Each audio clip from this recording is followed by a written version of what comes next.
Joining us now, Captain Criss Turnipseed, the Director of the Mississippi Highway Patrol Public Affairs Division. Good morning, Captain. Thanks for coming on. Hey, good morning to y'all. Glad to be here.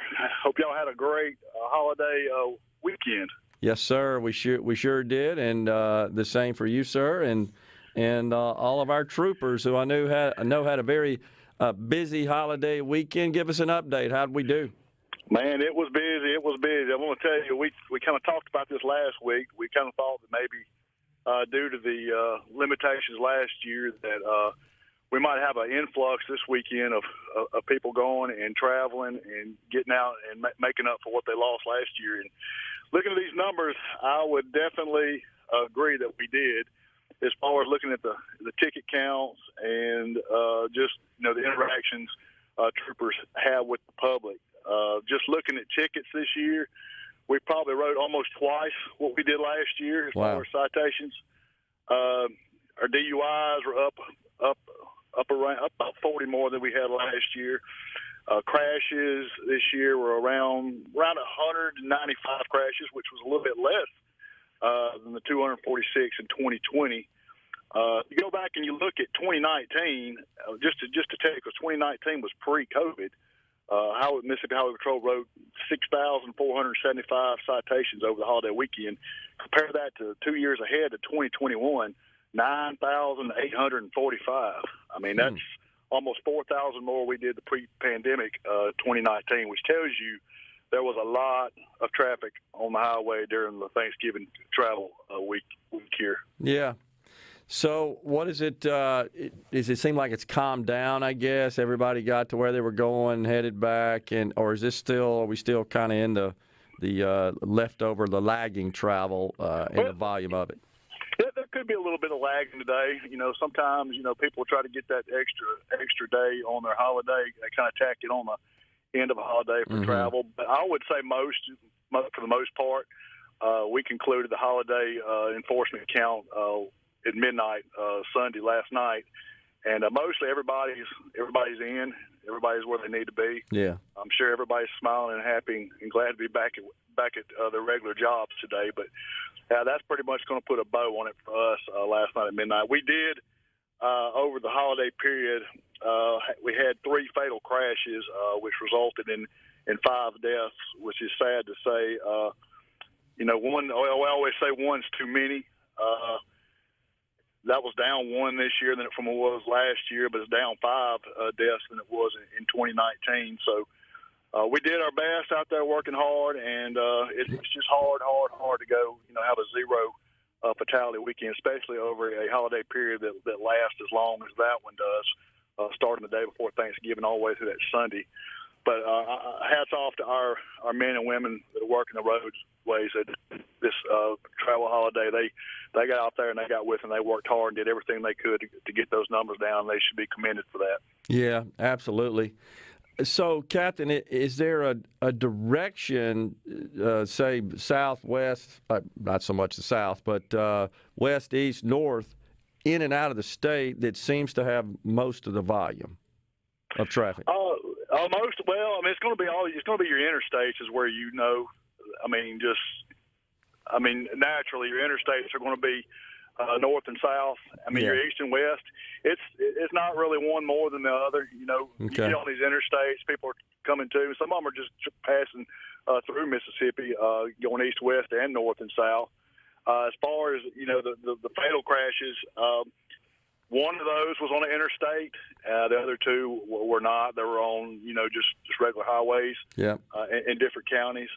So that you just never know where those are going to happen.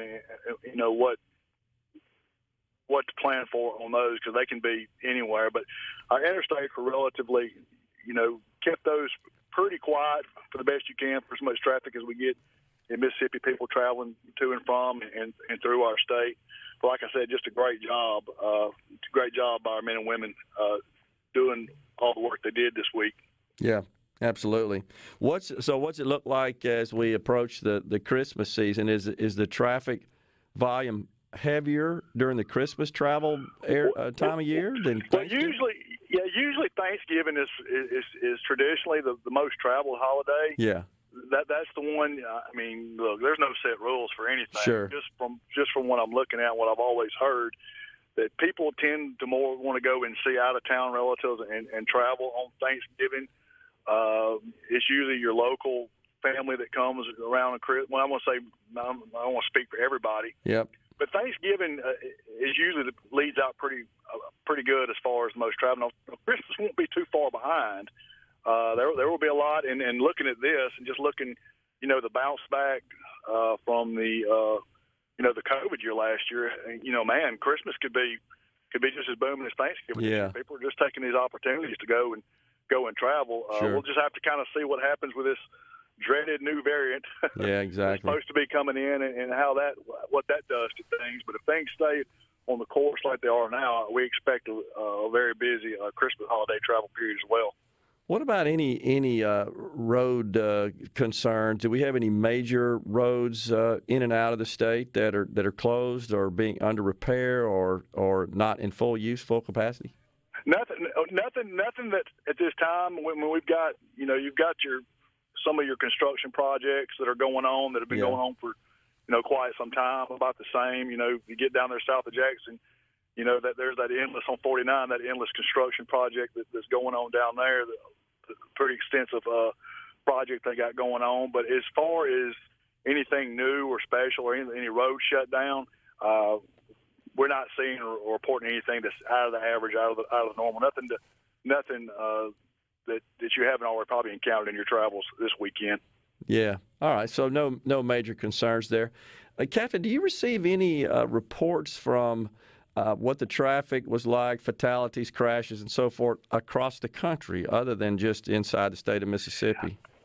Not at this time. I'm sure we're still really fresh after the Thanksgiving, and like I said, I still don't even have my press release out. I'm putting the final touches on it right now, and we'll get it out, and it'll be I'm sure there'll be a copy of it coming to y'all station as well, and it'll go statewide.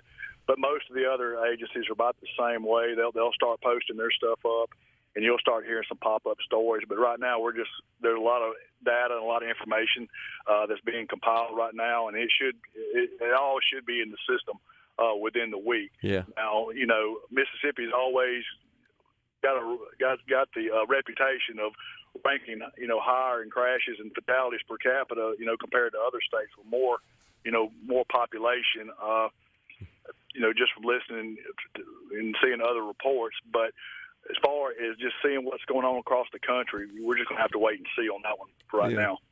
Well, so why is that, Captain? Why do we have a higher crash rate per capita in the other states? That's a good question. If we could figure that out, we would probably be on our way to getting rid of that. But it would probably have to do, I would have to say, sad to say, some of the simple things that we can do, seatbelt usage in Mississippi, we work hard, really hard to get seatbelt usage up in Mississippi, but there's still a lot of Mississippians, a lot of Mississippi drivers and passengers that just refuse to wear that seatbelt. And if we could just get everybody buckled up across the board. I mean, some crashes are avoidable, yes, and some aren't. But if we could just get everybody to buckle up and wear that seatbelt, our fatality numbers, per capita, I think would go down. Our numbers are not really looking. I mean, we don't have to go really high on ours to beat in some categories because our population is not as large as some of these others. I mean, we're looking at five fails over the Thanksgiving holiday travel, which is way too much. But you compare Mississippi of 5 to another state that might have 20 or 30 or 40 with a heavier population. It's all a statistics game and a ratio game. And a lot of that, it's really hard. Like I say, we're going to have to get down almost around zero on some points, to get that down. And we try and we work hard to do that, but it's just hard to do sometimes. Yeah, appreciate that, Capt. Appreciate you calling in. One quick question. We've got about a minute. I-59, we have some members of our audience that say that a lot of folks speed down there. Are you guys aware of that and addressing that? Well, very everywhere, and that is a trouble area. 59 is and that's another one of those interstates. A lot of speeders there. Yep. But I challenge you to go over to 55 or 20 or I-10, and if those guys texted or called in, they can say the exact same thing. Yeah. We do the best we can with what we got. Manpower-wise, we're down just some guys and gals right now, and we're trying to get those back up. But at the same time, when you got two or three covering the area, it's just hard to get out there and do that all the time. We got to go. Appreciate you calling in, and thanks for all you do, and you guys keep us safe. Appreciate it, Captain. Appreciate you having us on, man. We'll talk to you next time. Thank y'all. You got it. We'll be back.